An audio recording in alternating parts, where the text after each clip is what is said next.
আয়াতটা নিয়ে চিন্তা ভাবনা করলাম, না খেয়ে থাকার ভেতর আবার উপকার কি? কষ্টই তো। কি না খেয়ে থাকার ভেতরে তো কষ্ট, উপকার কিসের? দুইটা বিষয় আমি পেয়েছি। এক নম্বরে রব্বুল আলামিন বলেন, রমজানের দ্বারা যেহেতু আমার উদ্দেশ্য মানুষ তাকওয়া অবলম্বন করবে, ইয়াউমা নাহশুরুল মুত্তাকিনা ইলার রহমানি ওয়াফদা। সূরা মারইয়ামের 85 নম্বর আয়াত। কিয়ামতের ওই ময়দানে যখন লক্ষ কোটি কোটি মানুষেরা হাজির হবে, ওই ময়দান থেকে কিছু মানুষকে আল্লাহ আলাদাভাবে অতিথি বানিয়ে রায়ান নামক দরজা দিয়ে প্রবেশ করাবে। তারা হচ্ছে মুত্তাকি। বলেন তো, রোজা রাখার দ্বারা উদ্দেশ্য কি? মুত্তাকি। বলেন বলেন। এর পরের আয়াতে দেখেন, ওয়ানাসুকুল মুজরিমিনা ইলা জাহান্নামা ওয়িরদা। রব্বুল আলামিন বলেন, যারা পাপিষ্ঠ এদেরকে আমি আল্লাহ তৃষ্ণার্থ, ওয়িরদা মানে তৃষ্ণার্থ, ক্ষুধার্ত অবস্থায় ধাক্কা দিতে দিতে জাহান্নামের দিকে নিয়ে যাব। আমি চিন্তা করলাম, ওয়িরদা দিল কেন আল্লাহ?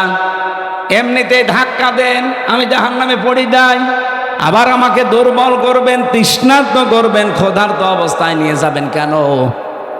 আমার ছোট্ট মাথায় এসেছে এখান থেকে, পৃথিবীতে আল্লাহ রোজা দেওয়ার পেছনে যত কারণ, তার অন্যতম কারণ ধনীদেরকে আল্লাহ বোঝাতে চায় যে না খেয়ে থাকলে কি হয় দেখ। যেহেতু মানুষেরা অনেকেই না খেয়ে থাকে, ক্ষুধার্ত থাকে, তৃষ্ণার্ত থাকে, তাদের ওই দুঃখ, কষ্ট, যন্ত্রণায় ধনীদেরকে আল্লাহ বোঝানোর জন্যই রোজা দিয়েছেন। এই রোজা যারা রাখে নাই, এই মুজরিম, এই পাপিষ্ঠদেরকে আল্লাহ এমন ধাক্কা দেবে যখন ক্ষুধার্ত এবং তৃষ্ণার্ত থাকবে। বলেন নাউজুবিল্লাহ।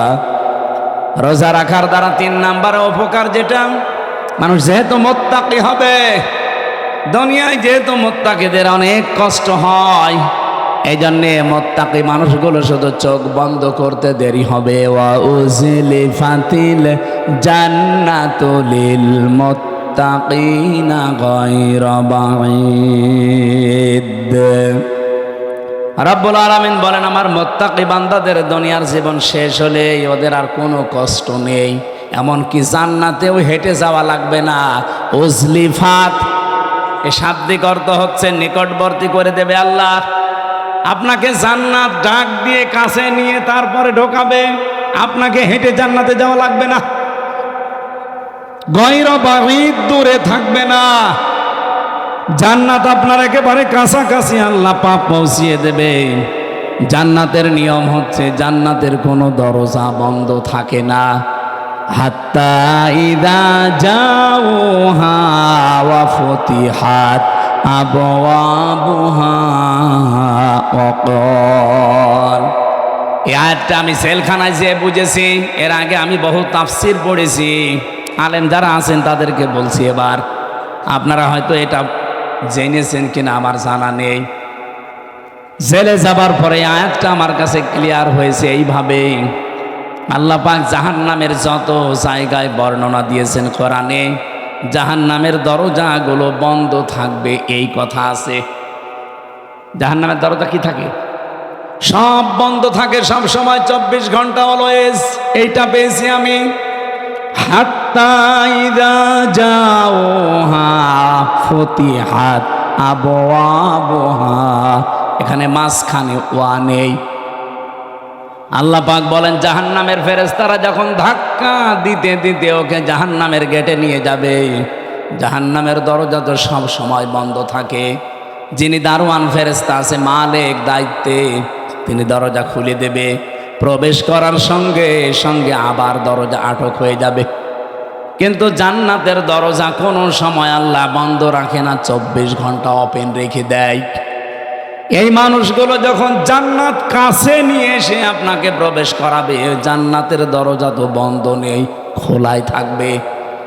জেলখানায় গিয়ে আজটা বুঝলাম এইভাবে। আমি এর আগে জানতাম না যে জেলখানা এভাবে 24 ঘন্টায় বন্ধ থাকে। কিন্তু এখন দেখলাম যে জেলখানা কিন্তু 24 ঘন্টা তালা লাগানো। যখন কাউকে নিয়ে যায় তালা খুলে ভেতরে ঢুকিয়ে দেয়, আবার যখন ভেতর থেকে আসবে কেউ বের হলে আবার বন্ধ করে দেয়। জাহান্নাম আল্লাহ কিন্তু 24 ঘন্টা পাহারাদার দিয়ে বন্ধ করে রাখে দরজা। জান্নাতি মুত্তাকি বান্দাদের যে বর্ণনা বলছিলাম, এদের যেন কষ্ট না হয় এজন্য জান্নাত কোনো দূরে থাকবে না, একেবারে কাছাকাছি নিয়ে এসে দেবে আল্লাহ। 27টা উপকারের কথা আমি তাফসিরে মাযহারিতে পড়েছি। আমি আলেমদেরকে বলছি নোট করে আপনি নিজে মানুষকে শোনাবেন। 1 নম্বরে উপকার হচ্ছে মাত্র 2017 সালে এটা আবিষ্কার হয়েছে, অটোফেজি। নাম শোনেননি? যেই বিজ্ঞানী এটা আবিষ্কার করেছে ইউশোনারি ওসামি, এর বাড়ি জাপানে। চিকিৎসা বিজ্ঞানের উপরে গবেষণা চালিয়ে লোকটা নোবেল পর্যন্ত পেয়েছে, নোবেল পুরস্কার। 2017 সালে অনেক চিন্তা ভাবনা করেছে মানুষের এই শরীর নিয়ে। পুরা বডির ভেতরে 2 কোটির ওপরে কোষ তিনি পেয়েছেন। কত কোষ পেয়েছেন? 2 কোটি।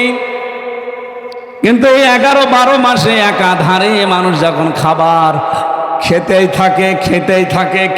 থাকে, তখন ওই পাশাপাশি কিছু কোষ তৈরি হয়। ওই কোষগুলো শরীরের এই 3.5 হাত বডিতে 2টা ক্ষতি করে। 1 নম্বরে আপনার শরীরে হয় ক্যান্সার হবে, নাই টিউমার হবে। বিজ্ঞান এখন 5.5 কেজি রক্ত পেয়েছে আমাদের শরীরে। এই 5.5 কেজি রক্তের ভেতরে 5 প্রকার ক্যান্সার হয়, আর টিউমার হয় 3 জাতির। হয়তো কোনোটা ফুলে ওঠে, কোনোটা ভেতরে থাকে, কোনোটা ফলেও না ভেতরেও থাকে না, রক্তের সাথে আস্তে আস্তে মিশে যায়। এই যে কোষ যেগুলো বৃদ্ধি হয়েছে 11-12 মাস ধরে, এইগুলোর কারণে এই সমস্যাটা তৈরি হয়। চিন্তা করলেন কিভাবে এই কোষ থেকে মানুষকে মুক্ত করা যায়। তিনি 13 বছর একাধারে গবেষণা করেছিলেন। সর্বশেষ তার গবেষণা এটা এসেছে যে 12 মাসের যদি একটা মাস কেউ দিনের বেলা না খেয়ে থাকতে পারে, 29 কি 30 দিন একাধারে, তাহলে আসল আল্লাহ যে কোষ দিয়েছিলেন 2 কোটি, বাকি যে কোষগুলো বৃদ্ধি হয়েছে ওই কোষ যখন কিছু খেতে না পায় তখন ওই পাশেরটা খাওয়া আরম্ভ করে। আল্লাহর দেওয়া কোষগুলো, এই অটোমেটিক তৈরি হওয়া কোষগুলোকে খেতে খেতে 30 দিনে পোড়াটা সাবাড় করে ফেলে। 30 দিন যদি একাধারে খেতে থাকে ওর শরীরে অতিরিক্ত আর একটা কোষও বাকি থাকে না। তার মানে কোষ যখন অতিরিক্ত নেই, আপনি ক্যান্সার থেকে বেঁচে গেলেন, আপনি টিউমার থেকে বেঁচে গেলেন। চিন্তা করছে এই তথ্যটা পৃথিবীর কোন ধর্মে আছে কিনা দেখি। 4,500 ধর্মীয় গ্রন্থ দুনিয়ায় আছে এখন। উনি সবগুলো একটা একটা করে মিলিয়ে না, কোনো গ্রন্থে এই তথ্য নেই। সর্বশেষ মুসলমানদের ধর্মীয় গ্রন্থ কোরআন, এইটা তিনি পেয়েছেন। পাবার পরে দেখেন যে এখানে আছে 30 দিন আল্লাহর বান্দারা 1 বছরে না খেয়ে থাকবে। এই তো পেয়েছি আমি যা মনে করেছিলাম। 13টা বছর আমি গবেষণা করে যা পেয়েছি, মুসলমানদের ধর্মীয় কিতাবে এটা অনেক আগেই দেওয়া আছে।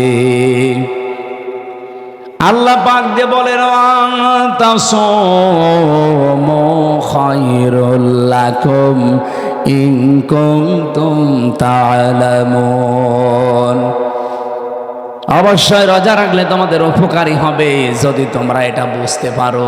যেহেতু বিজ্ঞানী এখন বুঝেছে, এ তথ্য আমরা পেয়ে গেছি, এজন্য ফামাং শাহিদা মিনকুমুশ শাহরা ফালিয়াসুম, তোমাদের ভেতরে কেউ যদি রোজার মাস একবার পেয়ে যায়, আল্লাহ বলেন অবশ্যই সে যেন রোজা রাখে।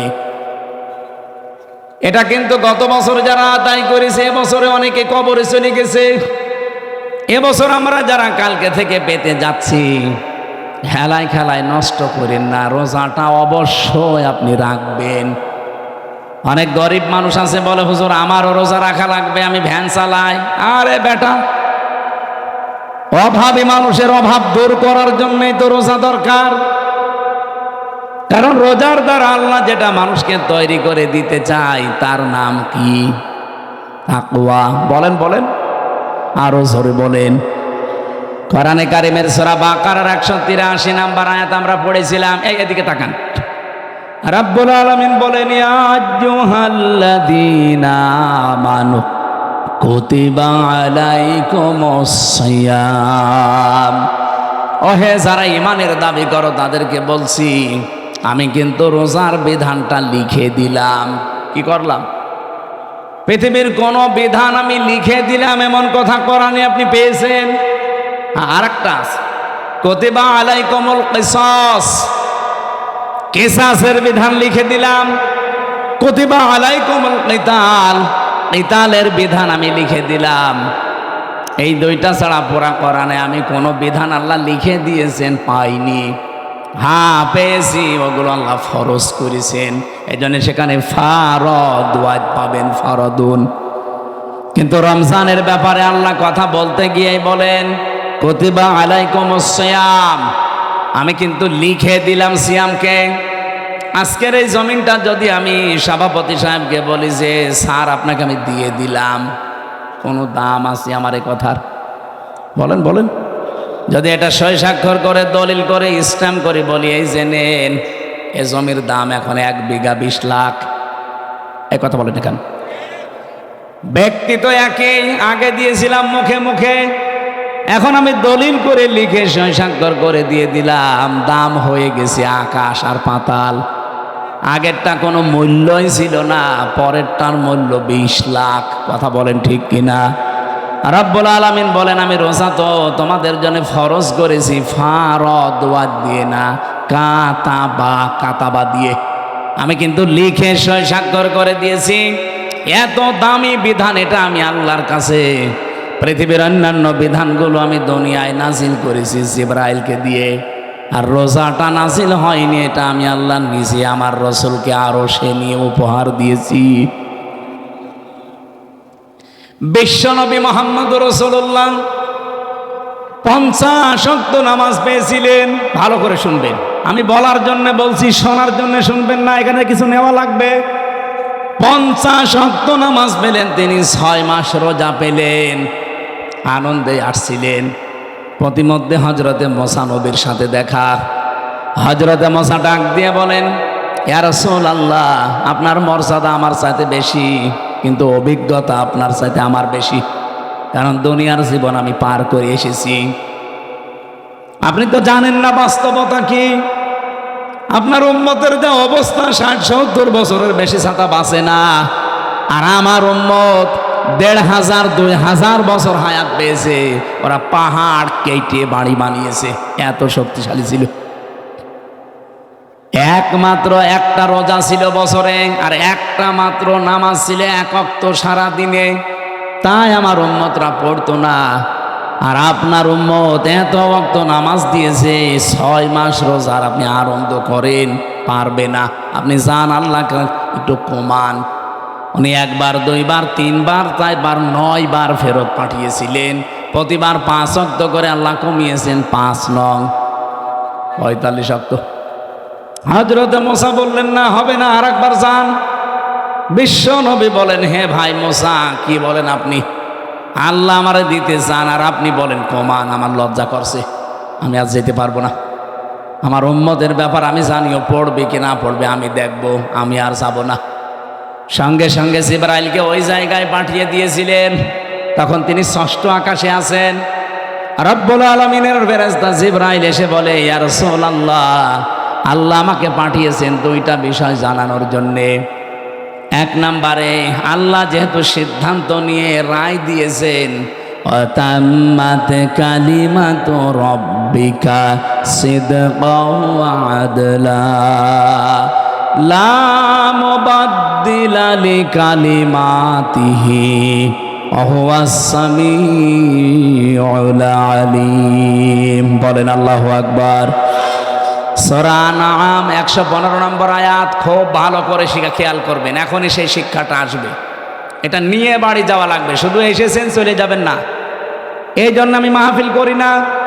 আমি কিছু দেব এমন যেটা কোরআন হাদিসের সাথে মিলে গেলে আপনাকে নিয়ে বাড়ি যাওয়া লাগবে। কথা বলেন না কেন?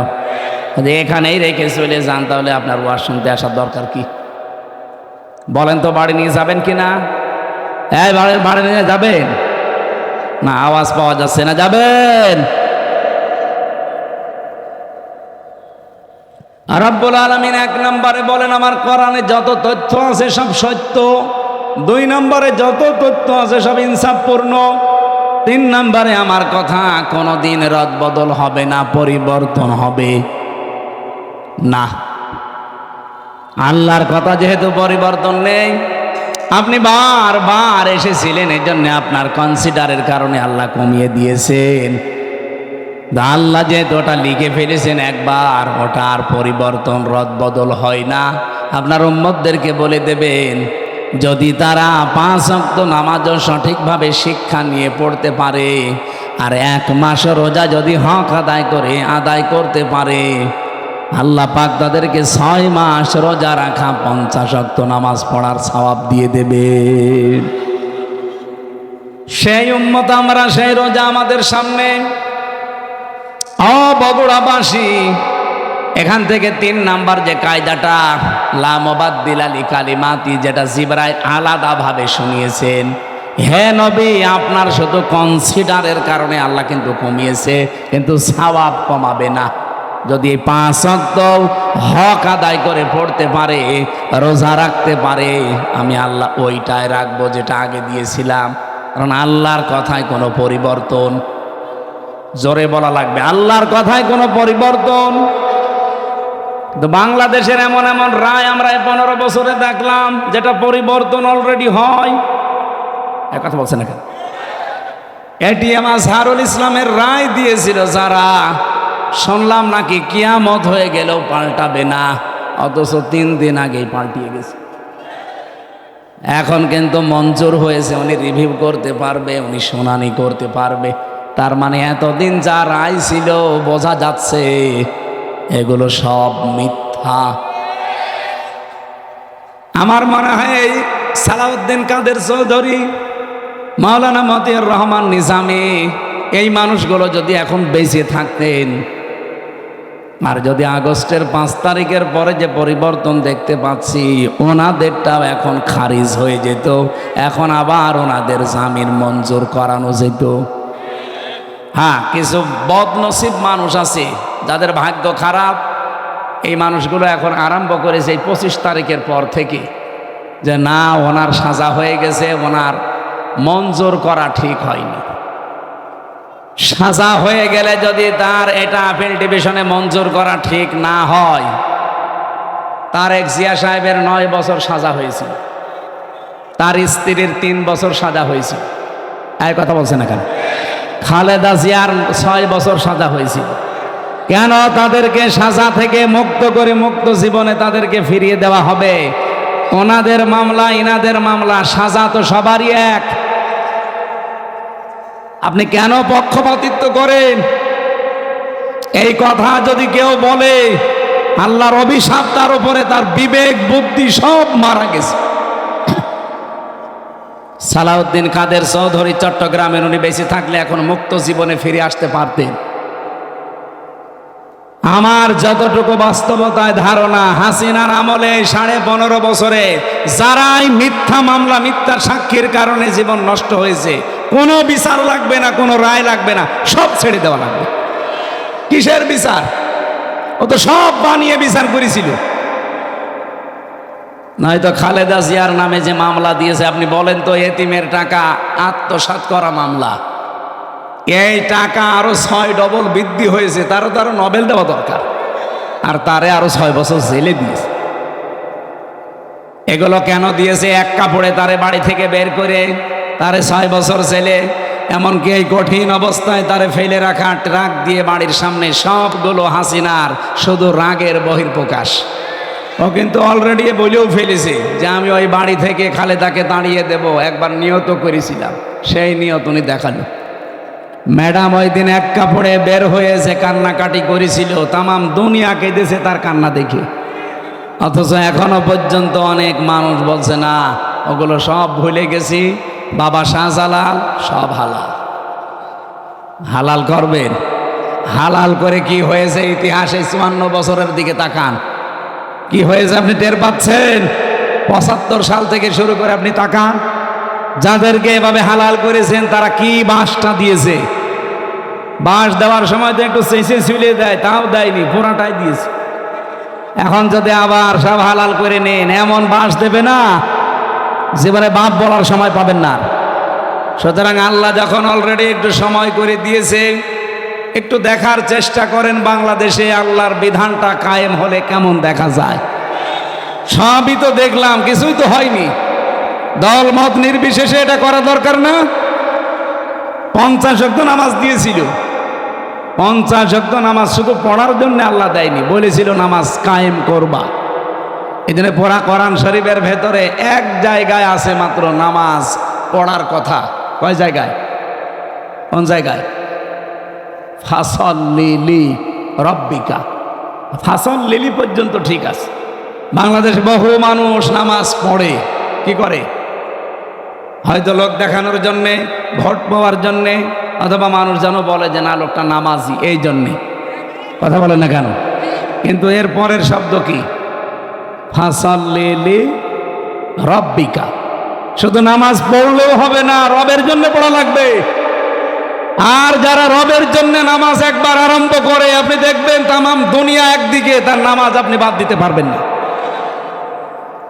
আমি আমার রিমান্ডে দেখেছিলাম, আমার সামনে দিয়ে যে লোকটাকে নিয়ে গেল তার এই নখ তুলেছি,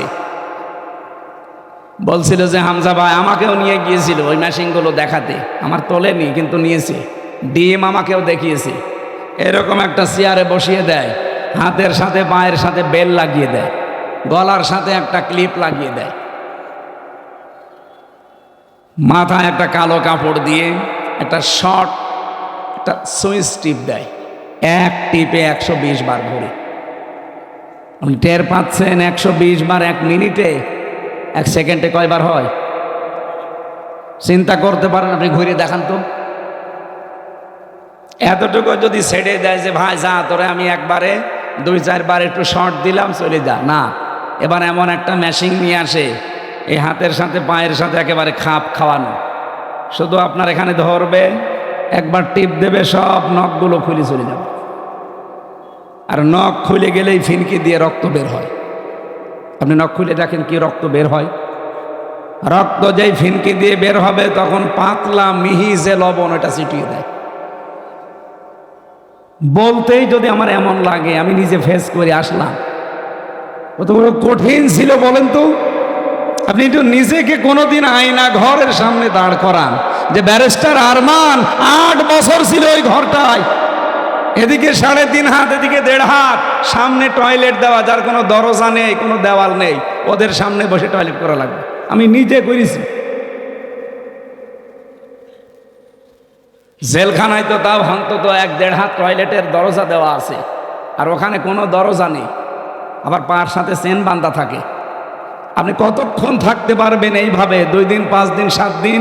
ওইটা লোক 8 বছর কাটিয়েছে, 10 বছর কাটিয়েছে আমান আজমি ভাই। এখনো পর্যন্ত অনেকে জালেমের সাফাই গায় আর বলে না এটিএম আজহারুল সাজা প্রাপ্ত মানুষ, ওনারে মামলায় জামিন দেওয়া হবে কেন? ওরে জবাই করা দরকার শয়তান। হাসিনার আবার মামলা কিসের? ও তো যা করেছে সব রাগে পড়ে ওর বাবার ওই হত্যার প্রতিশোধ নেওয়ার জন্য। ওর বাবার নাম শুনলে আজ পর্যন্ত কোনো মানুষ এ কথা বলেছে যে শহীদ বঙ্গবন্ধু? না, আমি পাইনি। কিন্তু আপনাদের বগুড়ার সন্তান শহীদ জিয়া, নাম শুনলেই মানুষ আগে শহীদ বলে। কেন? এমনি এই শব্দটা তো খেলাচোরা জিনিস না যে যাত্রার নামের সাথে লাগিয়ে দেবেন। শহীদ হওয়া কত বড় দামি জিনিস আল্লাহর কাছে জানেন? শহীদরা মরে গেছে এ কথা বলাও নিষেধ, শহীদরা মরে গেছে ধারণা করাও নিষেধ। কত দামি শব্দ! এই জন্য আমরা শহীদ বঙ্গবন্ধু আজ পর্যন্ত কারো মুখে শুনি না, কেউ বলেও না। হ্যাঁ, এতটুকু বলে যে ওনারে ওইভাবে মারা ঠিক হয়নি, ওনারে টুকরো টুকরো করার দরকার ছিল। কিন্তু শহীদ জিয়ার নাম শুনলে আপনি বলেন, নাম শুনলে আগে মানুষ শহীদ বলে। উনি যে কাজটা করে দিয়েছিলেন আরাফাতের ময়দানে, ওনার জীবনে কি কবুল হবে না হবে আমি জানি না, তবে এই কাজটা আমার মনে হয় আল্লাহর ভালো লেগেছে। লক্ষ লক্ষ মানুষ সেখানে যে ছায়ায় আশ্রয় পায়, আমি নিজেও সে আশ্রয়ে ছিলাম ছায়ায়। মন থেকে এমনি দোয়া আসে, আল্লাহ এই ছায়াটা যিনি দিলেন তৈরি করে, তার মাথার ওপর তোমার কুদরতের ছায়া তুমি দিয়ে দিও। আরাফাতের ময়দানে হাজিরার দোয়া আল্লাহ ফেরত দেয় না, কবুল হয়। লক্ষ লক্ষ হাজিরা এই দোয়া করে শুধু ওই নিম গাছের জন্যে, কবুল হবে না? আমিও মন থেকে লোকটার জন্য শ্রদ্ধা এবং সম্মান নিয়ে দোয়া করি, আল্লাহ যেন শহীদ জিয়াকে শহীদ হিসাবে কবুল করে এবং তাকে যেন মাফ করে দেন। বলেন আমিন। এই জিয়া পরিবারটা আপনারা জানেন একটা মাজলুম পরিবার। তার একটা ছেলেকে মেরে ফেলেছে, বউটাকে জেলে রেখেছিল, একটা ছেলে তো বাইরে। কত বড় কঠিন পরিস্থিতি পার করলো, অথচ এই দলের ভেতরে এখন বাম আর রাম দুই গ্রুপ হয়ে একটা অলরেডি দাদা বাবুদের সাথে বাবা শাহজালাল সব হালাল করার চেষ্টায় আছে। তার একটা গ্রুপ যেটা ডানপন্থী, এরা এত কঠোর, কোনো ভারত না কোনো পাকিস্তান না, এই দেশ চলবে আমাদের নিজেদের ভোটে। আর আমরা এইটা চাই। এদেশের মাতব্বরি কোনো ভারত না, কোনো চীন না, কোনো পাকিস্তান না, কোনো সৌদি আরব না, এখানে চলবে আমাদের মন মতো। যেহেতু ৯৬% মুসলমান এখানে আমরা বাস করি, আমরা আল্লাহর গোলাম পরিচয় দেই, সুতরাং আমরা আল্লাহর বিধান এখানে চাই। এ ব্যাপারে কারো যদি দ্বিমত থাকে হাত তোলেন, তোলেন। নিরপরাধ কোন মানুষকে এই 15.5 বছরে চাই করেছেন। নিরপরাধ কোন মানুষকে আমরা আর নিরপরাধ কোন মানুষকে 1 সেকেন্ডও জেলে রাখতে চাই না। এই জন্য 15.5 বছরে যারা মিথ্যা মামলার আসামি, যারা মিথ্যা সাক্ষীর জন্য জীবনটা শেষ করে দিল, আমরা চাই কোনো বিচার করার দরকার নেই। আইন মন্ত্রণালয়ে যিনি দায়িত্বে আছেন, আপনি ঢাকা ভার্সিটির একজন শ্রদ্ধাভাজন স্যার, আপনার সম্পর্কে অনেক কিছু তথ্য এখন সামনে আসছে। আশা করছি সাপ তুলতে যে কি কেঁচো খুঁড়তে যে আবার সাপ বেরিয়ে যেন না আসে। এটা আমার সামনে শুধু 10,000 20,000 মানুষ না, এখন 18 কোটি মানুষ আমার সামনে, এটা রেকর্ড হচ্ছে, সারা দুনিয়া চলছে। সবার পক্ষ থেকে আমি আহ্বান জানাচ্ছি, আমার ইমানের দাবি থেকে, এটিএম আজহারুল ইসলামকে নিঃস্বার্থে মুক্তি দিয়ে তার কাছে ক্ষমা চাওয়া হোক। হ্যাঁ, কথা বলেন না কেন? এই বৈধ দাবিতে আপনারা নেই? কারা আছেন দেখি তো ভাই? লিল্লাহে তাকবীর। দেখেন তো, হাত তোলেনি কে?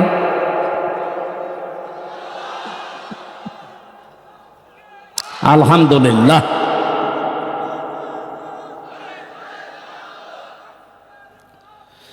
আমার ভাইরা,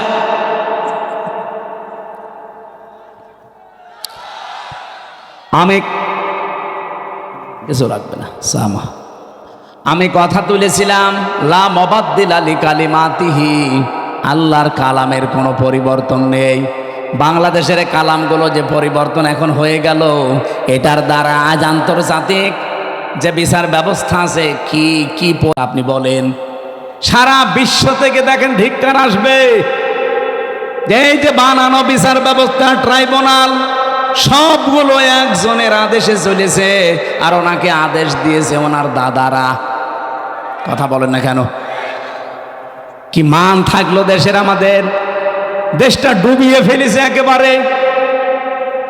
সারা দুনিয়া থেকে এখন কিন্তু কথা অলরেডি আসতেছে যে তাহলে এটিএম আজহারুল ইসলামকে যদি সত্যি এখন রিভিউ মঞ্জুর করে, তাহলে এর আগের গুলো ওই রকমই ছিল। এটা তো সব দেখছি বানানোই ছিল। ট্রাইব্যুনালও বানানো, বিচারপতিও বানানো, সাক্ষীও বানানো, প্রসিকিউটর বানানো। এই কথা বলছে না কেন? যিনি বাদী মামলার তিনিও বানানো। কারণ যাদেরকে সাক্ষী দেওয়ার জন্য নিয়েছে, শুনলাম নাকি একজন সাক্ষীর বয়স, উনি জন্মই নিয়েছে 1974 সালে আর সাক্ষী দিয়েছে 1971 সালে। তার মানে পেটের ভেতরেও আসে নাই, তখনই সাক্ষী দিয়ে ফেলেছে। এটা যে পুরা একটা বানানো শখ ছিল, এ দেশের মানুষ এখন একেবারে 100% বুঝে ফেলেছে। আল্লাহর নবীর এই হাদিস থেকে যে বর্ণনা দিচ্ছিলাম, 6 মাস রোজা কিন্তু লিখিত ছিল। কোনো রদ বদল আছে? বলেন বলেন। আল্লাহ পাক বলেন আপনার উম্মতদেরকে আপনি দ্বিতীয় এইটা জানাবেন, সত্যি ওরা যদি 1 মাস হক আদায় করে রোজা রাখতে পারে, আমি আল্লাহ পাক গ্যারান্টি দিলাম 6 মাস রোজা রাখার পুরা সওয়াবে আমি দিয়ে দেব। এখন হক আদায় করে এই রোজাটা কি? বিশ্বনবী বলেন, মান সামা রমাদানা ঈমানা ওয়া ইহতিসাবান গফিরা লাহু মা তাকদ্দামা মিন যামবি। এদিকে তাকান, এখানে শিক্ষা আছে। যে ব্যক্তি রোজা রাখে রমজান মাসে ঈমান এবং ইহতিসাবের সাথে, এটা কি? দুইটা বিষয়ে হাদিস আমরা সেই জন্মের পর থেকে শুনেছি, কিন্তু কোনোদিন চিন্তা ভাবনা করেছেন এখানে কি দিয়েছেন আল্লাহ। যে ব্যক্তি রমজানের রোজা রাখে দুইটা জিনিস নিয়ে, এদিকে তাকান। এখানে কথা বলেন কেন? পরে পরে একটু পরে পরে, আগে এই দুইটা শুনিয়ে তারপরে যাবেন। আমি আপনাকেও জিজ্ঞাসা করবো, প্রিন্সিপাল সাহেব আপনাকে বলা লাগবে, এতদিন পড়াচ্ছেন, এই দুইটা বলা লাগবে। কেউ যদি সত্যিই রমজান মাসে রোজা রাখে কয়টা জিনিস সামনে নিয়ে? বলেন বলেন। 1 নম্বরে ঈমান। কিসের সাথে? এখন প্রশ্ন আসতে পারে, আমার ঈমান তো আছে, আমি তো ঈমানের সাথে রোজা রাখি না। আপনি কি ঈমান যদি দাবি করেন যে আমার ঈমান আছে, মাস্ট বি আপনাকে ঈমানের আগে একটা কাজ করা লাগবে। ওইটা যারা করে না তাদের ঈমান টেকে না। ফামাইয়াকফুর বিত্তাগুত ওয়া ইউমিন বিল্লাহ, আল্লাহ পাক নিজে বলেন সূরা বাকারা 256 নম্বর আয়াতের মাঝের অংশে আছে, কেউ ঈমান আনতে চাইলে তার প্রথম কাজ হবে সে যেন তাগুতকে ছেড়ে দেয়। তাগুত কাকে বলে? তাগুতের অর্থ 4টা। 1 নাম্বার তাগুত হচ্ছে ওই শক্তি যে আল্লাহর হুকুম নিজে মানে না, অন্য কেউ মানবে মানতেও দেয় না। বলেন তো এই তাগুত পৃথিবীতে নেই? হ্যাঁ বলেন না কেন? চারিপাশে আমাদের এই শক্তি আছে, নিজেও মানে না, কেউ মানবে মানতেও দেয় না। 2 নম্বরে তাগুত শয়তান। 2 নম্বর কি? 3 নম্বরে তাগুত মানুষের তৈরি করা আইন। এটা আপনার ঘা লেগে গেল না? আমি কি গোপন করে দেব? না, গোপন করার জন্য আসি না, আর গোপন করলে আমার ওয়াজ শোনাও জায়েজ নেই। সুতরাং মানুষের তৈরি করা আইন যারা দুনিয়ায় প্রতিষ্ঠা করার কাজ করেন, আপনি কিন্তু তাগুত। আপনার ঈমান এখনো আনাই হয়নি। আর আপনার এই যে ঈমান দিয়ে আপনি রোজা রাখবেন, রোজার যে পরবর্তী শব্দ গফিরা লাহু মা তাকদ্দামা মিন যামবি, আপনার সব অপরাধ আল্লাহ মাফ করে দেবে। দেবে কি করে? আপনি তো রোজা রেখেছিলেন ঈমান ছাড়া। আপনি কি মনে করেন যে পৃথিবীর অন্যান্য ধর্মে যারা আছে তারা রোজা রাখে না? আমি বাইরের দেশগুলোতে ইহুদিদের সাথে মিশেছি, খ্রিস্টানদের সাথে মিশেছি, বৌদ্ধদের সাথে মিশেছি, আর মুশরিক তো পাশেই আছে। এদের সাথে তো পিরায় পিরায় দেখা হতো আগে, কারণ এই বাংলাদেশের ছাড়া আমার বেশি অনুষ্ঠানগুলো ভারতে হয়েছে। আশপাশে কোনো প্রদেশ আমার বাঁক নেই। এই জন্য আপনাদের চাইতে ওদের সাথে আমার মেলামেশা বেশি আছে। দেখেছি এই বিশ্বের যে কয়টা নাম বলছি, প্রত্যেক জাতি কম বেশি রোজা রাখে, কিন্তু তাদের রোজা আমাদের আল্লাহর নির্দেশ এবং রসুলের দেখানো পথে না। খ্রিস্টানরা রোজা রাখে, ওরা ইফতারি করে না। ইহুদিরা রোজা রাখে, ওরা সেহরি করে না। আর হিন্দু যারা কেউ মরে গেল ওরাও রোজা রাখে, উপোস থাকে, ওরা সেহরিও নেই ইফতারিও নেই। আমাদের নবী যে আনন্দের কথা জানিয়েছেন, লিসাইমি ফারহাতান, ফারহাতুন ইনদা ফিতরিহি ওয়া ফারহাতুন ইনদা লিকাই রাব্বিহি। ইবনে মাজাহ শরীফের হাদিস। নবীজি বলেন প্রতিটি রোজাদারের জন্য 2টা আনন্দের জায়গা আছে। 1 নম্বরে ও যখন ইফতারি নিয়ে বসবে সারা দিনের পরে, তখন একটা আলাদা আনন্দ আল্লাহ তাকে দান করবে। 2 নম্বরে যখন এই রোজাদাররা রায়্যান নামক দরজা দিয়ে প্রবেশ করে আল্লাহর সাক্ষাৎ পাবে, এটা সবচাইতে বড় আনন্দের বিষয়। অন্যান্য জাতির রোজা কি আমাদের মতো? বলেন বলেন। তাহলে 1 নম্বরে কি বললাম? রোজা রাখতে হলে আপনাকে এক নম্বরে ঈমান আন, ঈমানের সাথে। আর ঈমান আনতে হলে আগে আপনাকে তাগুত ছাড়া লাগবে। যারা আল্লাহর বিধান মানে না, মানতে দেয় না, এটা মাইনাস, শয়তান মাইনাস। এখন যদি বলেন শয়তান পাবো কোথায়, আছে শয়তান নেই? যারা অহংকার করে তারা শয়তান, যারা অপচয় করে তারা শয়তান, যারা যৌনতা ছড়ায় তারা শয়তান। এরকম সৃষ্টিতে নেই। আসতে বলেন কেন নেই? শয়তান খোঁজা লাগে। শয়তান তো তারা যারা অহংকার করে, শয়তান তারা যারা অপচয় করে, শয়তান তারা যারা নিজেদেরকে যৌন অঙ্গ যেগুলো গোপন রাখা দরকার এগুলো মানুষকে দেখায়। শয়তান খোঁজার জন্য আমেরিকায় যাওয়া লাগবে? এ বগুড়াতেও শয়তান আছে না? এইগুলো থেকে মুক্ত হবেন। 3 নম্বরে মানুষের তৈরি করা আইন যারা কায়েম করতে চায় এরা শয়তান। এই তাগুতের সাথে যারা আছেন তাদের রোজা হচ্ছে না, এগুলো ছেড়ে দিয়ে রোজা রাখেন, ঈমান হইল। 2 নম্বরে ইহতিসাবান। ইহতিসাব মানে এটা হিসাব থেকে এসেছে। আপনাকে একেবারে পঙ্খানো হিসাব নিকাশ করে করে সামনের জীবন আপনি চালাবেন। কি দিয়ে? অল ফুরকান। কোরআনের 55টা নাম আছে, তার একটা নাম হচ্ছে ফুরকান। নাম কি? সত্য মিথ্যা পার্থক্য করে বাকি জীবন আপনাকে চালানো লাগবে। আমি বলেছিলাম না আজকে একটা ফরজ জানাবো, আর সব ফরজের বড় ফরজ জানাবো। ফরজ হচ্ছে রমজানের রোজা, আর সব ফরজের বড় ফরজ হচ্ছে কোরআন দিয়ে হক আর বাতিল পার্থক্য করে বাকি জীবন চালানো। এই ফরজটা মানা যাবে না, এইটা এখন দরকার। রমজান আসবে, চলেও যাবে 30 দিন পর, কিন্তু আপনি যদি হক আর বাতিল পার্থক্য করে কোরআন দিয়ে জীবন চালাতে না পারেন, আপনার বড় ফরজ আদায় হয়নি, কিয়ামতে ধরা খাবেন। আল্লাহ তাআলা এগুলো এমনি দেয়নি আপনাকে। ইউরিদুল্লাহু বিকুমুল ইসরা ওয়ালা ইউরিদু বিকুমুল উসরা ওয়ালিতুকমিলুল ইদ্দাতা ওয়ালিতুকাব্বিরুল্লাহা আলা মা হাদাকুম ওয়া লাআল্লাকুম তাশকুরুন। ইয়াদের ব্যাখ্যায় আমি পড়েছি, আমার উপরে কথা বলে কারা গয়রা? শেষ করে দেব নাকি? বেশি রাত হয়ে গেছে, সেহরি খাওয়া লাগবে আজকে নাকি? সেহরি কালকে, ইনশাল্লাহ কালকে। আর একটু কথা বলবো না, শেষ করে দেব। রোজা রাখাই লাগবে, মাস্ট বি। আর হক আর বাতিল পার্থক্য করে কোরআন দিয়ে সামনের জীবন চালানোই লাগবে। তাছাড়া রোজার কোনো উপকার আপনি পাবেন? বলেন। রোজাদারের জন্য অন্যতম উপকার হচ্ছে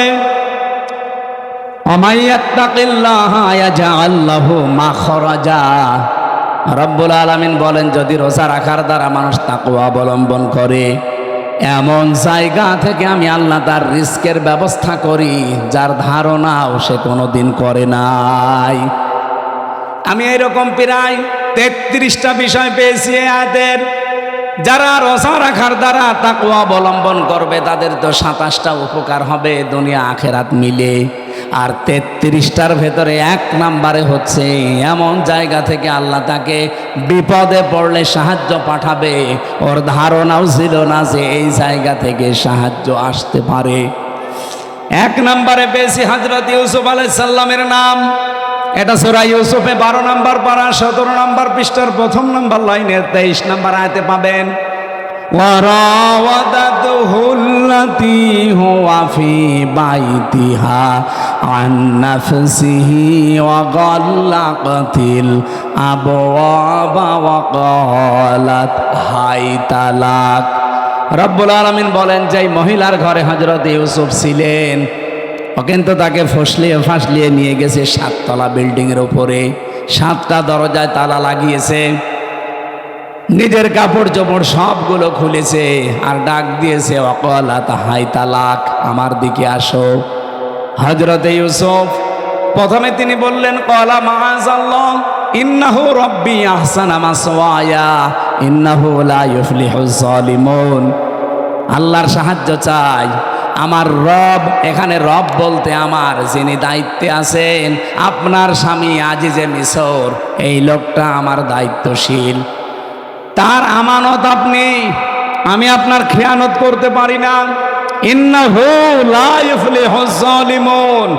খেয়াল করেন, ইউফলিহু এটা মজারে, বর্তমান ভবিষ্যৎ, প্রেজেন্ট ফিউচার। ইউসুফ নবী ওখানে যেই মহিলাকে উদ্দেশ্য করে কথা বলছিলেন, ওখানে মহিলা কয়জন ছিল? আরো জোরে বলেন। তাহলে একজন দিলে জালেম দিতে পারতেন, জালিমুন দিলেন কেন? হযরত ইউসুফ যদিও জুলাইখাকে উদ্দেশ্য করে কথাটা বলতে চেয়েছেন, কিন্তু কিয়ামত পর্যন্ত হাজারো জুলাইখার বোন আসবে। কথা বলেন না কেন? হযরত ইউসুফ আল্লাহকে জানাতে চেয়েছিলেন এবং ওই মহিলাকে শোনাতে চেয়েছিলেন, কোনদিন কোনো জালেম সফল হচ্ছে না, হবে না। ওই আয়াতটা কোরআনে এখনো আছে না নেই? আরো জোরে বলেন, আছে না নেই? সুতরাং যারা জালেম হবেন, চর্মচোখে মনে হবে হ্যাঁ অনেক কিছু পাচ্ছি, অনেক উন্নতি হচ্ছে। যদি জুলুম আপনার ভেতরে পাওয়া যায়, আল্লাহর কসম কোনোদিন আপনি সফল হতে পারবেন না। যে জায়গার ইচ্ছা করেছিলেন ওখানে যাওয়ার আগে আপনার পতন হবে। পৃথিবীর কোন জালেম সফল হয়নি এর আগে, কোনোদিন আর হবে? যদি হয় তাহলে আয়াত মিথ্যা হয়ে যাবে, আল্লাহ তার কোরআন মিথ্যা করবে। এখানে কোন জালেমকে আল্লাহ সফল হতে দেয় না। আর জালেমের বিরুদ্ধে আল্লাহ নিজে কিয়ামতে মামলা দায়ের করবে। বাংলাদেশে 1628 জন মানুষ দায়িত্বে ছিল, এখনো 100 জনের প্রায় 90 জন ওই রকম মানুষই আছে যারা এই তিনটা নাম নির্বাচন করেছে, ডিসি, এসপি, টিওনো। আমার মনে হয় এগুলোকে সব এই মুহূর্তে যাচাই করা দরকার। কারণ এরা যদি থেকে আবার নির্বাচন হয়, সংস্কার না করে ওই আবার দিনের ভোট রাতে হবে, আবার 154 জন হবে। এই কথা বলছেন না কেন? আমরা চাই এগুলো একটাও যেন না থাকে। যারা আছে সবগুলোকে বিদায় করেন। এই 15.5 বছরে যারা বৈষম্যের শিকার ছিল তাদেরকে নিয়ে এসে বসান। আমি কি বেশি বলছি? এটা না করে আবার নির্বাচন করেন, ওই আবার দিনের ভোট রাতে হয়ে যাবে। কারণ সেই ওসি, সেই ডিসি, সেই এসপি, সেই টিওনো এখনো পর্যন্ত আছে না। এই জন্য 1628টা চেয়ারে একটাও পুরাতন মানুষ থাকা যাবে না। গত কয়েকদিন আগে প্রায় 44টা ডিসি অলরেডি পাল্টিয়ে গেছে, তাদের অবসরে দিয়ে দিয়েছে বাধ্যতামূলক। ডক্টর মোহাম্মদ ইউনুস, 2 নবীর নাম নিয়ে বসে আছে, মোহাম্মদ আর ইউনুস। কয় নবীর? 2 নবীর নাম নিয়ে কাজ করছে যে না একটাও রাখবো না। যেগুলো জালেমকে সাহায্য করেছে একবারে 44টা ডিসি শেষ। বলছে আপনারা বাধ্যতামূলক অবসরে। বলছে না আমাদের তো এখনো বয়স শেষ হয়নি। বলে না, শেষ হয়ে গেছে। নির্বাচনের আগে হাসিনা যেমন করেছিল, চাচা এরশাদের কাছে যে বলছে আপনি অসুস্থ, বলছে কই আমি তো ভালো। না আপনি অসুস্থ, চলে হাসপাতালে ভর্তি করে একটা ইঞ্জেকশন দিয়ে শুয়ে রেখেছে, থাক। আমার মনে হয় এইটাই করা লাগবে। এই 1628টা যারা আছে একটাও আমরা দেখতে চাই না। আমি নাম নিলাম না, পাশের জেলা নাটোরের সর্বোচ্চ পর্যায়ে যিনি দায়িত্বে ছিলেন, উনি বৈষম্যের শিকার হয়ে 15.5 বছর ওএসডি হয়েছিলেন। পরবর্তীতে এসে একটা দায়িত্ব পেয়েছে, ওনার সাথে আমি গোপনে কথা বলছিলাম। উনি বলছিল হুজুর এখনো পর্যন্ত 100 জনের 90 জন ওই শয়তানরাই আছে। তা আপনারা আমরা চিল্লা পাল্লা করে কি ওগুলো পাল্টানো লাগবে কি? 9 দফার ভেতরে সংস্কার একটা নেই? কথা বলেন না কেন? আমরা চাই একটাও যেন না থাকে। নির্বাচনের আগে সব পাল্টাতে হবে, সব পাল্টিয়ে এরপরে নতুন মানুষ দিয়ে নির্বাচন করেন। এদেশে যারা যাবে তাদেরকে আমরা ওয়েলকাম জানাবো, কিন্তু জালেম হবেন না। যদি জুলুম করেন, হানিফের বাড়ির দিকে তাকান, কুষ্টিয়া। জুলুম করার কারণে তার বাড়ি মাটির সাথে মিশে যায়নি, ওর পায়খানার প্যান পর্যন্ত মানুষ খুলে নিয়ে চলে গেছে। এজন্য আগামীতে যারা আসবেন চেয়ারে বসবেন, যদি জুলুম করেন কারো উপরে, 5 বছর পরে দেখবেন আপনার বাড়িও শ্মশান হয়ে গেছে। গতকালকে ঝিনাইদহ ছিলাম, বলছো হুজুর এই জায়গায় হিরণ চেয়ারম্যানকে পিটিয়ে মারার পরে ন্যাংটা করে পেছনে বাঁশ দিয়ে খাড়া করে রেখেছিল। সেই জায়গাটা দেখলাম। হিরণ চেয়ারম্যান কত অত্যাচার করেছে নারী পুরুষের উপরে, সে জুলুমের প্রতিশোধ 5 তারিখে একেবারে বিকালে 1 ঘন্টার ভেতরে মানুষ পিটিয়ে মেরে ফেলেছে জায়গায়। এরপরে আবার টাঙিয়ে রাখছে, ও রাস্তার মোড়ে টাঙিয়েছে, আবার পেছনে দিয়েছে বাঁশ, আর ওই ছোট ঠ্যাং কেটে ফেলেছে। কি অপমান বলেন! কারণ জালেমদের উপরে রাগ কার? আল্লাহর নিজের। আল্লাহ বলেন আমি নিজে মামলা দেব। ইন্নামাস সাবিলু আলাল্লাযিনা ইয়াজলিমুনা নাস, জালেম যারা ওদের বিরুদ্ধে আমি নিজে মামলা দায়ের করব। বাংলাদেশে আমার যাদের উপরে হাসিনার মামলা ছিল কেউ খালাস পায়নি। তারেক জিয়া থেকে শুরু করে খালেদা জিয়া থেকে শুরু করে এটিএম আজহারুল, আমির হামজা, মামুনুল হক, দেখেন হাসিনা যার বাদী সবগুলো জেল খেটেছি। কারণ সর্বোচ্চ যিনি তিনি বাদী হলে আপনি আর যাবেন কার কাছে? আর কিয়ামতে যিনি সর্বোচ্চ কে? উনি বলছে আমি বাদী হব মামলার, আপনার কোন উকিল দাঁড়াবে? এই জন্য আমরা যেন জালেম হয়ে না যাই। ইউসুফ নবী এইটা ইঙ্গিত দিয়েছিলেন, ইন্নাহু লা ইফলিহুজ জালিমুন, জালেম দিতে পারতেন, জালিমুন দিয়েছেন। কোন জালেম সফল হয়নি, সফল হবেও না কোনোদিন। সুতরাং আপনি আমার এই কাজ করবেন না। এটা বলার পরে আমি তাফসিরে খাজেনের ভেতরে পড়েছি, জুলাইখা সঙ্গে সঙ্গে নিজের শরীরের যত কাপড় ছিল প্রায় সবগুলো খুলে ফেলেছি, নেংটি ছাড়া। নেংটি ছাড়া সব খুলে ফেলে যখন সামনে এসেছে, ইউসুফ নবী নিজের চোখের উপরে হাত দিলেন, কিন্তু মানুষ হিসাবে তার ভেতরেও চাহিদা নেই। কি আপনি আয়াতের পরবর্তী আয়াত দেখবেন, 24 নম্বর আয়াত সূরা ইউসুফের, ওয়ালাকাদ হাম্মাত বিহি ওয়া হাম্মা বিহা। জুলাইখা যেমন কাপড় চোপড় খুলে জেনা করার জন্য রাজি, ইউসুফও রাজি। কি প্রিন্সিপাল সাহেব ঠিক আছে এটা? না না মানে ঠিক আছে, আপনি আর বাংলা অর্থ নিয়ে আসেন। ওয়ালাকাদ হাম্মাত বিহি ওয়া হাম্মা বিহা, ইউসুফও রাজি, জুলাইখাও রাজি। না মানে আপনি আমার সাথে বেশি বোঝেন। আপনি কোন কোরআন শরীফ নিয়ে আসেন, বাংলা তো এটাই লেখা আছে। এভাবে অর্থ করলে ইমান থাকবে? এটা নবীর উপরে তহমত চলে যাচ্ছে না জেনার, অথচ আল্লাহ কিন্তু এইভাবেই নাজিল করেছেন, ওয়ালাকাদ হাম্মাত বিহি ওয়া হাম্মা বিহা। আরে ভাই, এই জন্যই তাফসির মাহফিলে আসতে হয়। আপনি যদি সবই বুঝে ফেলেন তা আমি কি ঘাস কাটছি? আল্লাহ রাব্বুল আলামিন বলেন দুইজনেই কিন্তু এগ্রি হয়ে গিয়েছিল।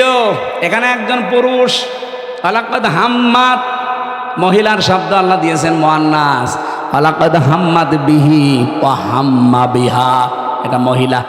একটা পুরুষের নাম মহিলার নাম দিয়ে আল্লাহ জানাতে চায় জুলাইখা তো আগেই রাজি ছিল, ইউসুফও রাজি হয়ে গিয়েছিল। এই যে ইউসুফও রাজি হয়ে গিয়েছিল, এটার ব্যাখ্যায় তাফসিরে জালালাইনের ভেতরে পড়েছি, হযরত ইউসুফ তো মানুষ না ফেরেশতা? আরো জোরে বলেন। মানুষ হিসাবে চাহিদা আমাদের চাইতে ওনার 100 গুণ বেশি ছিল। কারণ আমার হাতের ভেতরে যে শক্তি আছে, হযরত ইউসুফ নবী ছিলেন, এক একজন নবীর ভেতরে আমাদের মতো 100 আমির হামজার শক্তি আছে। আমি মেয়ে লোক দেখলে যদি কন্ট্রোল হতে না পারি, আর তাও যেমন তেমন কালো ধলা, আর উনি পেয়েছে বিশ্ব সুন্দরী, তাও উলঙ্গ। চিন্তা করতে পারেন, পৃথিবীতে আমি 4 জন মহিলার নাম পেয়েছি, আল্লাহ তাদের সবচাইতে সুন্দর করে বানিয়েছিলেন। 1 নম্বরে আমাদের আদি মাতা হযরতে হাওয়া, 2 নম্বরে জুলাইখা, 3 নম্বরে পেয়েছি হযরতে ইব্রাহিম নবীর বড় স্ত্রী সারা, 4 নম্বরে আমাদের নবীর মেয়ে ছোটটা ফাতেমাতুজ জোহরা। এত সুন্দর করে আল্লাহ জানে বানিয়েছে। আর ইউসুফ নবীও আমাদের মতো সাধারণ ওই হাড় বাল খাওয়া লোক না। কি আপনি বগুড়ার মোড়ে মোড়ে দেখেন ইন্ডিয়া হারবাল, কলকাতা হারবাল, ওনার ভেতরে 100 আমির হামজার যৌবন ছিল।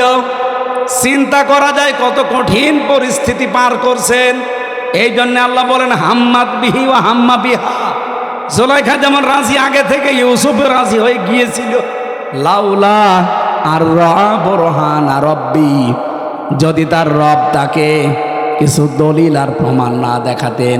এই যে আমি তাফসির থেকে নোট করেছি, আল্লাহ পাক বলেন তাকে যদি কিছু দলিল প্রমাণ আমি না দেখাতাম, সেও কিন্তু রাজি হয়ে গিয়েছিল। কি দলিল দেখিয়েছিলেন? এখানে 3টা জিনিসের নাম আছে জালালাইনে। 1 নম্বরে উনি দলিল দেখলেন, ওই ঘরের ভেতরে হযরত জিবরাইল হাজির হয়ে গেছে। কেন হাজির হয়েছিলেন? 1 নাম্বার কারণ হচ্ছে এত কিছু সামনে পাওয়ার পরেও হযরত ইউসুফ এগিয়ে যাননি, উনি খালি পিছাচ্ছিলেন।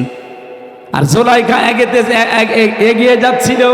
এই যে পিছিয়েছিলেন এতটুকু আল্লাহর ভালো লেগেছে, রব্বুল আলামিন এই জন্যেই তার কাছে পাঠিয়েছে প্রথম একটা চিঠি। হযরতে জিবরাইল মেলে ধরেছিল, আমি তোমার মালিক বলছি তুমি কিন্তু জেনা করতে পারো না। 2 নম্বরের দলিল হযরত ইয়াকুব আলাইহিস সালাম, যেন মনে হচ্ছে সরাসরি ঘরের ভেতরে দাঁড়িয়ে বলছে, ইউসুফ আমি তোমার বাবা বলছি তুমি কিন্তু জেনা করতে পারো না। 3 নম্বরে আকস্মিকভাবে ঘরের ভেতরে একটা অন্ধকার পরিস্থিতি তৈরি হয়ে গিয়েছিল। এই 3টা দলিল দেখার পরে হযরত ইউসুফ মনের ভেতরে যে আশাটা ছিল, ওই আশাটার উপরে ভর করে তিনি কিন্তু জানতেন না যে সবগুলো দরজায় তো তালা মারা, কোনো জায়গায় লাভ নেই। আর মেয়েটাও বলেই দিয়েছে সামনে যে কোনো লাভ হবে না, সব আমার কাছে তালা লাগানো, চাবি এই যে চাবি নিজের কাছে দিয়েছে। হযরত ইউসুফ শুধু মনের ওপরে জোর দিয়ে আল্লাহর ওপরে ভরসা করে তিনি যখন দৌড় দিয়েছেন, দরজার কাছে যাবার পরে খাজেনে পাবেন, খাজেন তাফসির, দরজা প্রথম যেটা ওর কাছে যাবার পরে দেখে না, দরজা খোলে না। মনে মনে সিদ্ধান্ত নেন, আল্লাহ আমি তো তোমার ওপরে ভরসা করে মনের ওপরে জোর দিয়ে এ পর্যন্ত দৌড়িয়ে এসেছিলাম, কমপক্ষে এই বাস থেকে বাস পর্যন্ত, এই ঘরের কোণা থেকে এ পর্যন্ত দরজায় আমি আসলাম, কিন্তু দরজা তো যে অবস্থা, এ তো নিজে মানুষের ভাঙা সম্ভব না, তালা লাগানো। ইউসুফ নবী এই কয়েক সেকেন্ডের ভেতরে ভাবছিলেন ওর মহিলাও দৌড় দিয়েছে। প্রথম নাম্বারে যখন 1 পা 2 পা করে জুলাইখা এগিয়ে আসে, ইউসুফ নবী তো চোখ বন্ধ করেছিলেন, হঠাৎ চোখ খুলে দেখে দরজা খুলে গেছে। রব্বুল আলামিন বলেন, ওয়া ইয়াত্তাকিল্লাহা ইয়ারযুকহু মিন হাইসু লা ইয়াহতাসিব ওয়া ইয়াতাওয়াক্কাল আলাল্লাহি ফাহুয়া হাসবুহ। ইলা আখিরি আয়াত। সূরা তালাকের 2 এবং 3 নম্বর আয়াতে আছে, আল্লাহর প্রতি কেউ যদি তাকওয়া অবলম্বন করতেই পারে, অবশ্যই আল্লাহ এমন জায়গা থেকে তার রাস্তা তৈরি করে দেয় তার ধারণাও ছিল না। ইউসুফ নবী কোনো দিন ধারণা করে নাই যে দরজা খুলতে পারে। খুলেছে কে? কিসের কারণে? তাকওয়া। বলেন বলেন। আমরা রমজান আল্লাহ দিল এইটা তৈরি করার জন্যে। নারী পুরুষ সত্যি যদি এইটা তৈরি করতে পারি 1 মাসের ভেতরে, আগামী বাকি জীবনে এমন এমন জায়গায় বিপদে পড়বেন, সাহায্য আল্লাহ পাঠাবে যেটা ধারণাও আপনার ছিল না। ওই আল্লাহ এখনো নেই। ওই আল্লাহর দিকে তাকিয়ে রমজানের হক আদায় করে রোজা রাখার চেষ্টা চালানো দরকার। আমি শেষ করে দিলাম না, এখানে কিছু কাজ আছে না, মানে আমি শেষ করছি না। এইটা কি করেন আপনারা? ভেতরে যারা দাঁড়িয়ে আছেন ব্যাগ নিয়ে আপনারা দাঁড়ান, দাঁড়িয়ে ওই পাশ থেকে এই পাশে চলে আসেন, এরপরে আমি শুরু করছি। এখানে আমাদের প্রধান অতিথি আজকে মিল্টন ভাই না? প্রধান অতিথি। এত ব্যস্ত মানুষ এতক্ষণ বসে আছেন, আপনি 2 মিনিট দোয়া শেষ হয়ে যেতে এতক্ষণ বসে আছে। আলহামদুলিল্লাহ, আমাদের বড় ভাই মিল্টন ভাই, উনি আপনাদেরকে সালাম দেবে, দোয়া নেবে, এরপর আমার আলোচনা দেখি কতদূর কি করা যায়, এরপরে দোয়া করব। মাহফিল তো বছরের মতো এটাই শেষ। বাবা শাহজালাল আজকে সব হালাল করে থুয়ে যাব। ভাইয়ের কাছে দেন। এই সভাপতি আছে আমাদের শাহাবুদ্দিন স্যার, এরপরে আমাদের মিল্টন ভাই আছে। এই কথা বলেন না কেন? আপনি বলেন, আপনি ঘোষণা দিয়ে দেন নাম। এই মাইকটা দেন, মাইকটা দেন। এই যারা টাকা পয়সা দিতে চান ওনাদের কাছে দিয়ে দেন। বিসমিল্লাহির রহমানির রহিম। আজকে বক্তব্য রাখবেন আজকের এই অনুষ্ঠানের প্রধান অতিথি, প্রধান আকর্ষণ, শাহজাহানপুর গাবতলী সাংগঠনিক দায়িত্বপ্রাপ্ত নেতা, যিনি 2018 সালের যিনি ধানের শীষের মনোনীত পেয়েছিলেন, গাবতলী থানা বিএনপির সংগ্রামী সভাপতি জনাব মোর্শেদ মিল্টন। জনাব মোর্শেদ মিল্টন।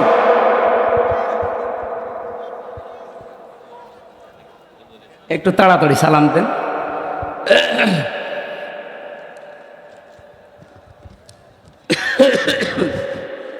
বিসমিল্লাহির রহমানির রহিম। আজকে এই তাফসীরুল কোরআন মাহফিলের শ্রদ্ধেয় এবং সম্মানিত সভাপতি, উপস্থিত আমাদের মাঝে যিনি প্রধান বক্তা তাফসিরুল কোরআন মাহফিলের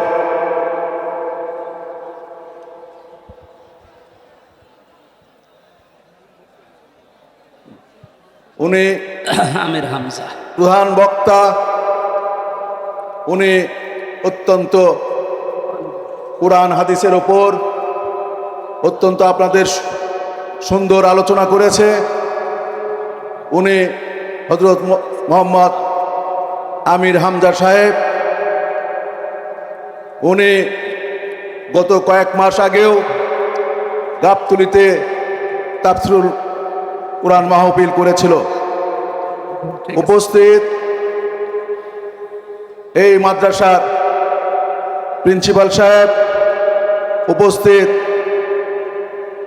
থানা বিএনপির সাধারণ সম্পাদক আজিজুর রহমান বিদ্যুৎ, উপস্থিত সাংগঠনিক সম্পাদক বিশেষ অতিথি হারিজউদ্দিন হারেস, উপস্থিত শ্রদ্ধেয় অন্যান্য রাজনৈতিক নেতৃবৃন্দ, উপস্থিত আমার শ্রদ্ধেয় মুসল্লিবৃন্দ, উপস্থিত পর্দার আলে আমার মা বোনেরা, আমার সালাম নেবেন, আসসালামু আলাইকুম।